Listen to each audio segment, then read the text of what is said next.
Welcome to this coding problem walkthrough. Today, we'll tackle LeetCode number 157, read in characters given Read4. This problem involves interacting with a given API to read data efficiently. We'll explore various approaches, their complexities, and key concepts to help you understand the solution. Let's dive in.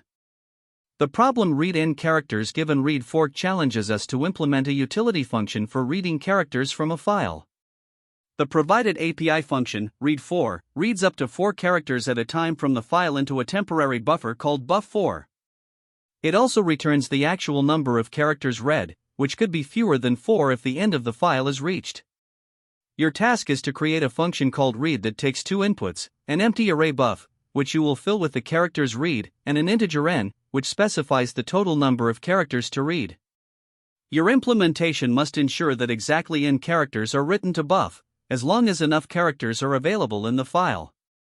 If the file contains fewer than n characters, you should write all available characters to buff and return the total number of characters written. To solve this problem effectively, let's understand a few key points.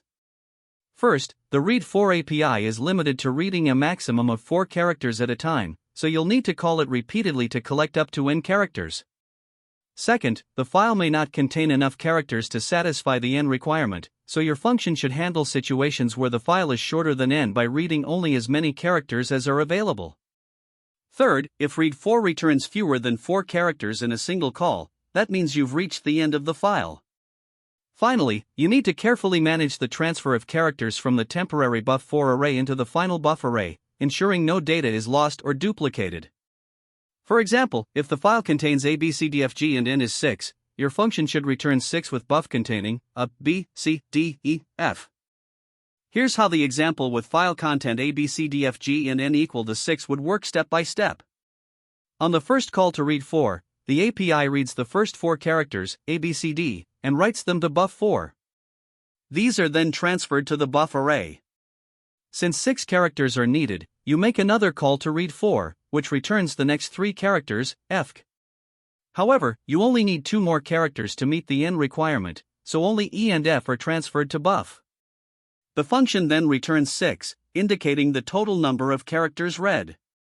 Now, consider another example where the file contains ABC and n is 4. The first call to Read4 reads all 3 characters, ABC, into buff4. Since the file ends here, no additional calls to read4 are made.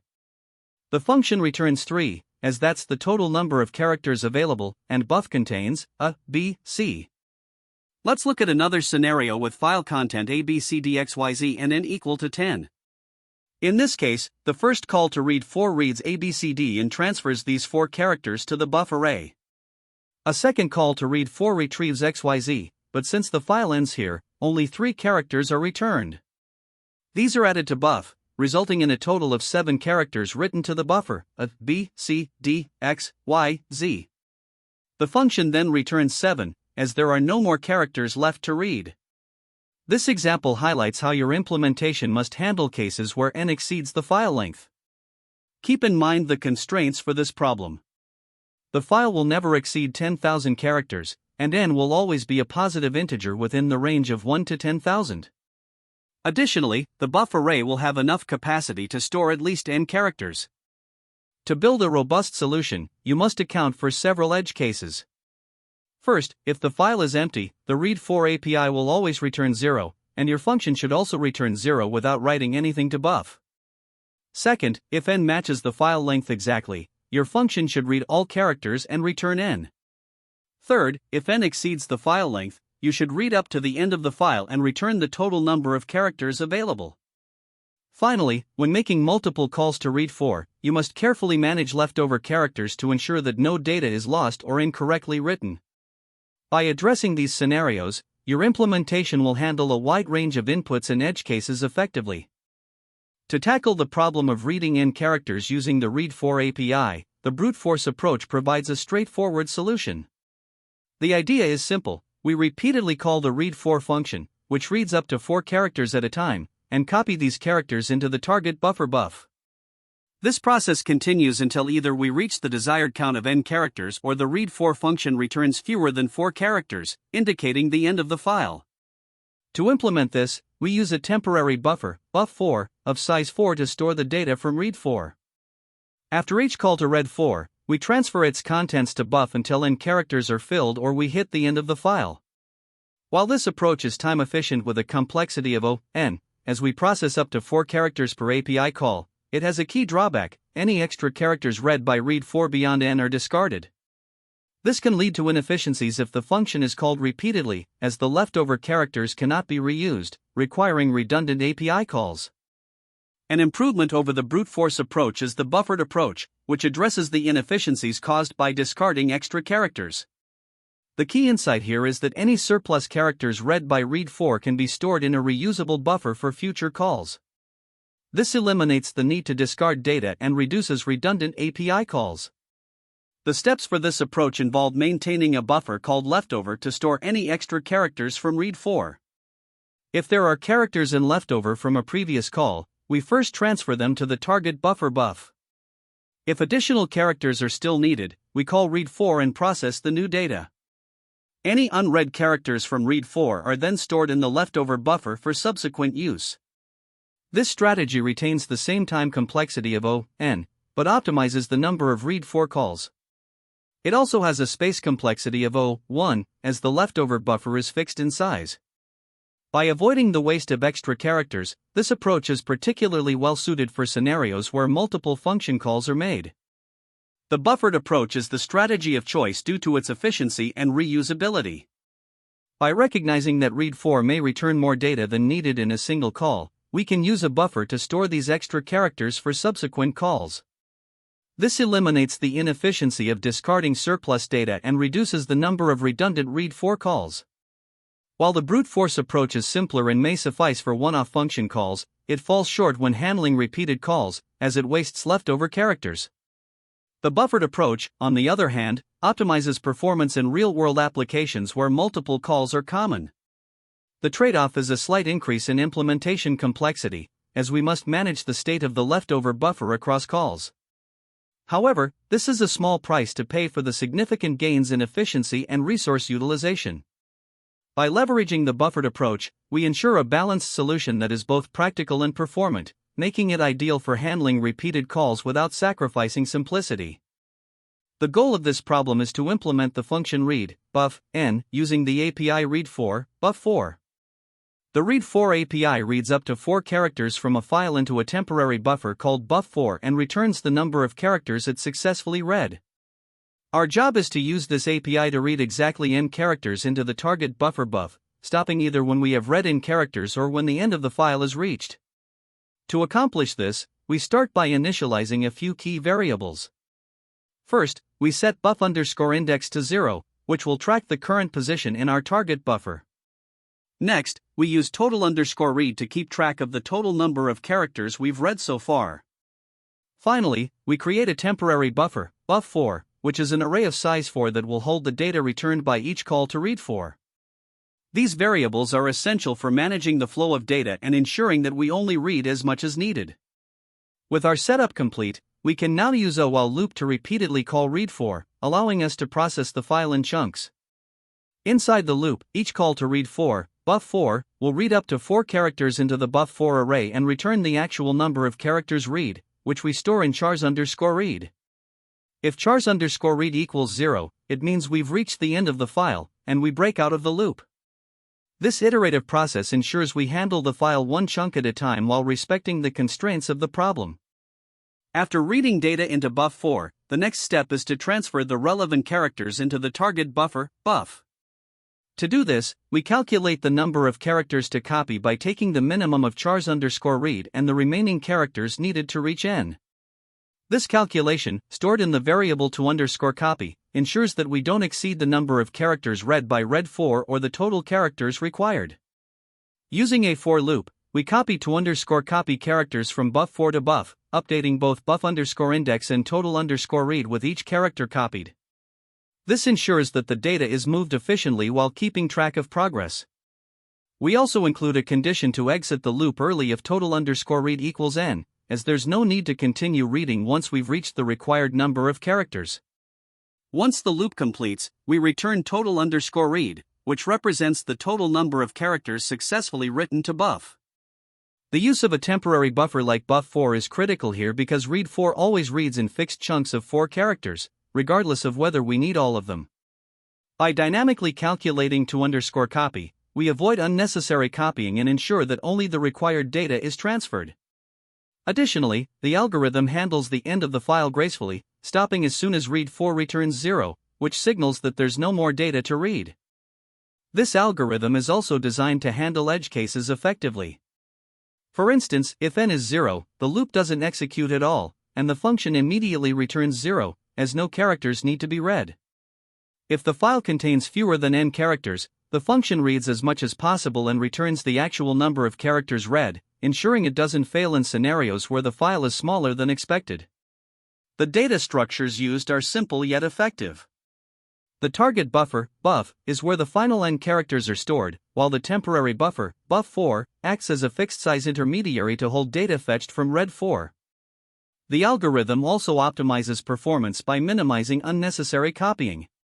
Instead of transferring all 4 characters from buff4 blindly, we calculate to_copy dynamically, ensuring that only the needed characters are moved. Additionally, early termination when total_read equals n prevents redundant calls to Read4, saving time. From a complexity standpoint, the algorithm is highly efficient. The time complexity is O(n), because each character is read exactly once, either directly or through the Read4 API. The space complexity is O(1), since we only use a fixed-size buffer, buff4, regardless of the size of n. To illustrate, consider a file with the content ABCDFGHIJ and n set to 5. The algorithm starts by calling Read4, which reads the first 4 characters, ABCD, into buff4. These characters are then copied to buff, and total_read becomes 4. In the next step, the algorithm makes another call to Read4, which reads the next 4 characters, EFGH, into buff4. However, since only one more character is needed to reach the target of n equals 5, we copy just the first character, E, from buff4 to buff. At this point, total_read equals 5, so the function stops reading and returns 5.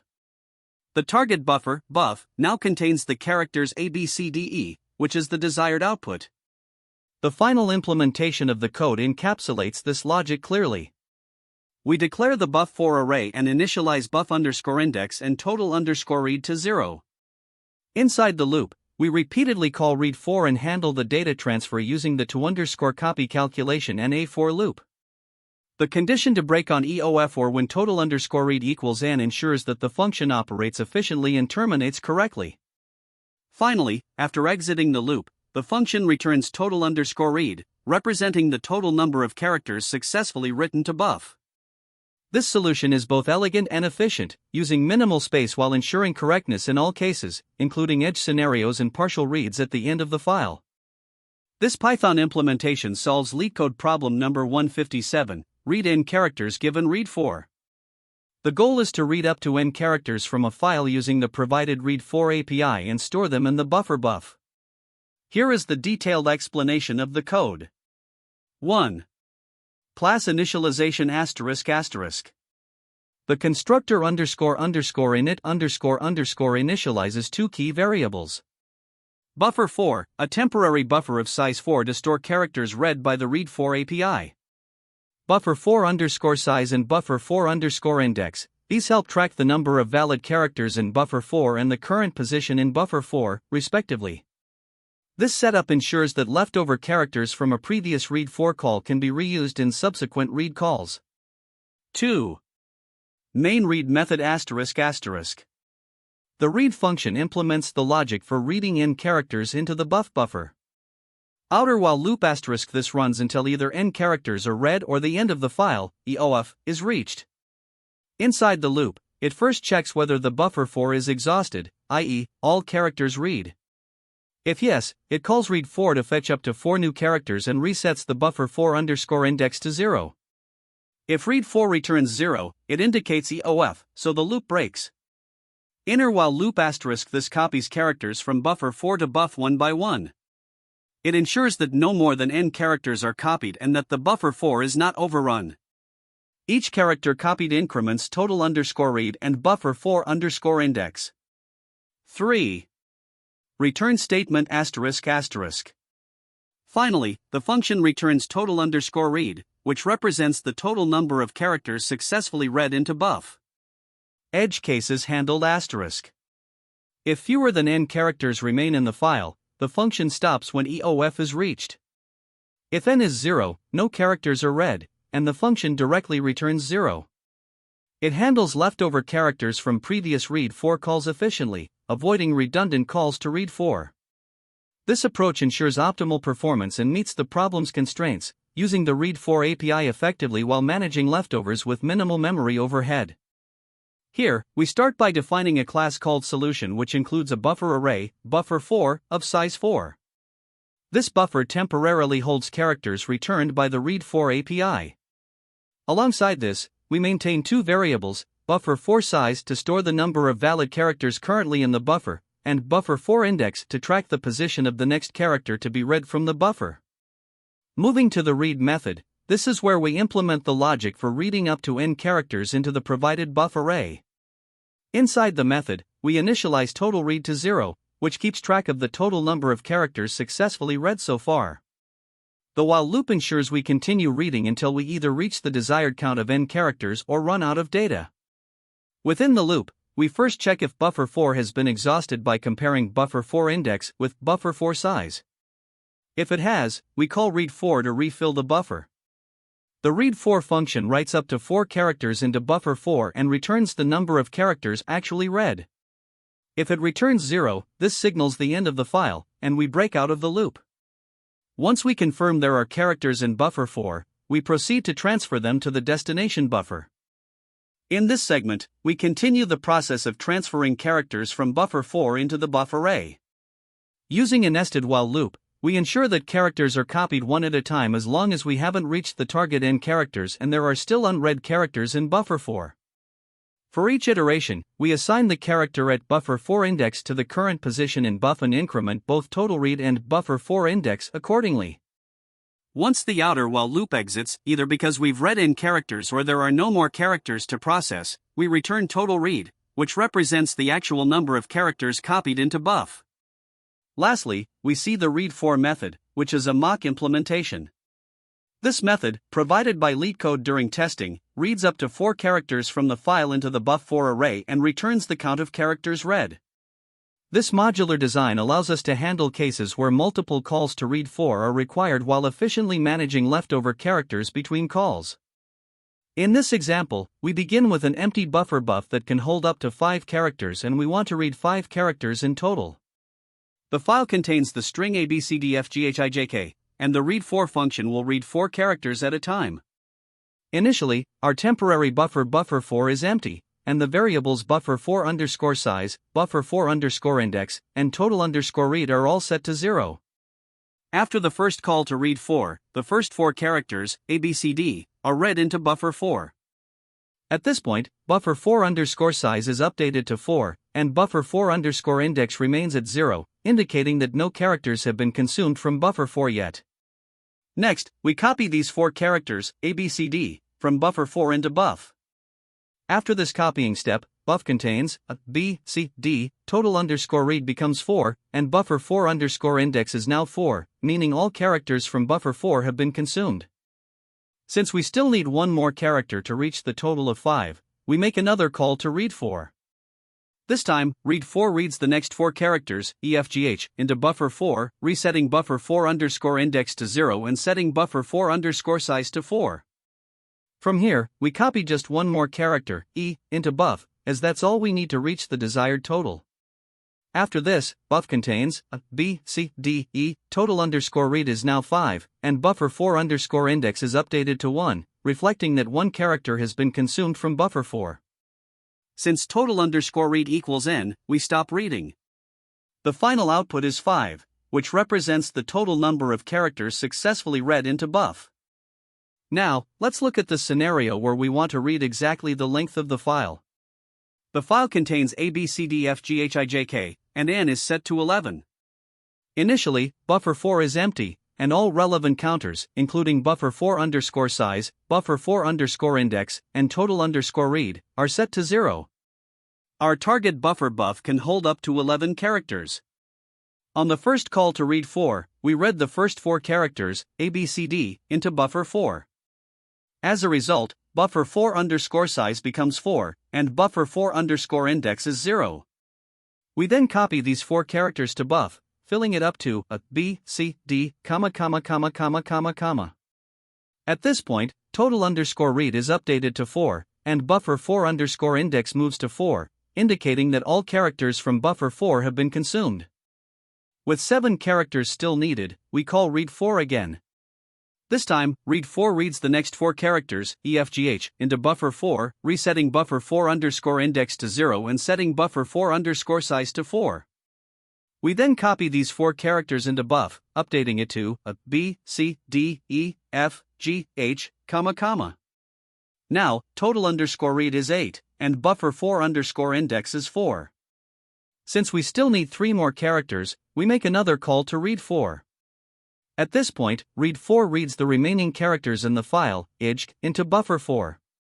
Because the file ends here, only 3 characters are read, leaving buffer 4 as I, J, K, with buffer 4 underscore size set to 3 and buffer 4 underscore index reset to 0. We then copy these 3 characters into buff, filling it completely to a B, C, D, E, F, G, H, I, J, K.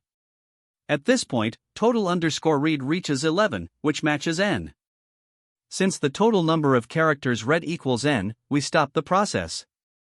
The final state of buff is a B, C, D, E, F, G, H, I, J, K, and the output is 11, representing the total number of characters successfully read into buff. Now, let's consider a third example where the number of characters we want to read exceeds the total number of characters available in the file. Here, the file contains ABCDF, and n is set to 15.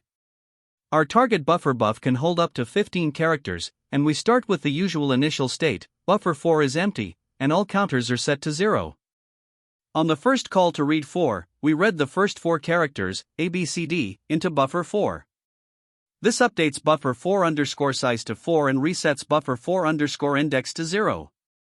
We then copy these 4 characters into buff, updating it to a B, C, D, comma, comma, comma, comma, comma, comma, comma, comma, comma, comma.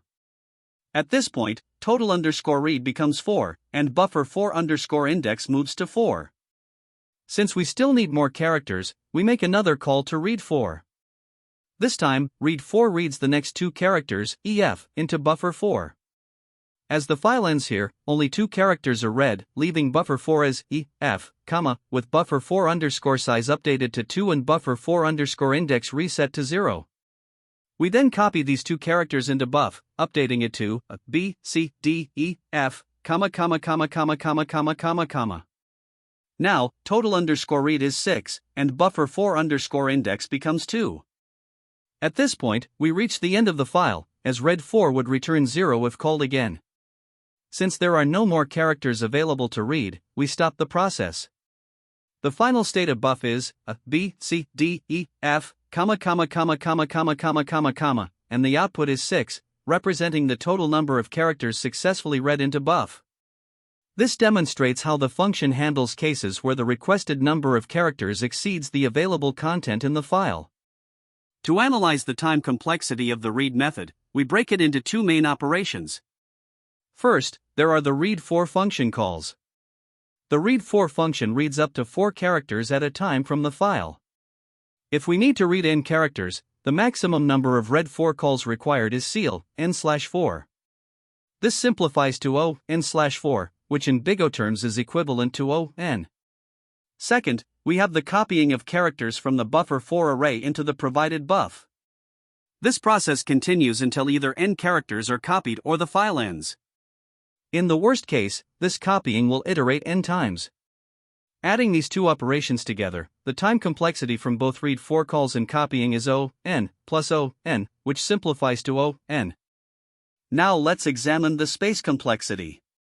The buffer 4 array, which temporarily stores up to 4 characters read by read4, has a fixed size of 4, contributing O, 1, to the space complexity. Beyond this, there are scalar variables like total underscore read, buffer 4 underscore size, and buffer 4 underscore index, which also require only constant space, O, 1. The output buffer, buff, is provided as an input and does not count towards the space allocated by the function itself. Therefore, it does not impact the space complexity of the solution. Combining these factors, the overall space complexity is 1, as the function only uses a constant amount of extra space. Let's explore the best, average, and worst case scenarios for this solution. In the best case, when n is much smaller than 4, for example n equals 1, only one read4 call is needed, and the character copying occurs just once. This results in a time complexity of 1. In the average case, the time complexity depends on the value of n in relation to the file size. Assuming n is reasonably large, the overall time complexity remains n. Lastly, in the worst case, when n is large and the file is large enough to provide all n characters, the function will make ceal n/4 read4 calls and copy n characters, leading to a time complexity of n. Comparing different approaches highlights the efficiency of this solution. A naive approach could involve calling read4 repeatedly without storing leftover characters. This would lead to redundant reads because any unused characters from a read4 call would be discarded if they didn't fit within the requested size n. As a result, this approach increases the number of read4 calls, making it inefficient. On the other hand, the optimized approach, which buffers leftover characters in buffer 4, eliminates redundant read4 calls. Each character is read and copied exactly once. This optimization not only avoids unnecessary operations but also ensures that the time complexity remains n in both average and worst cases. Finally, let's summarize the mathematical proof for the big O complexities. For time complexity, let n represent the number of characters to read. The maximum number of read4 calls is ceal n/4, and each call takes 4 time, contributing n/4, which simplifies to n.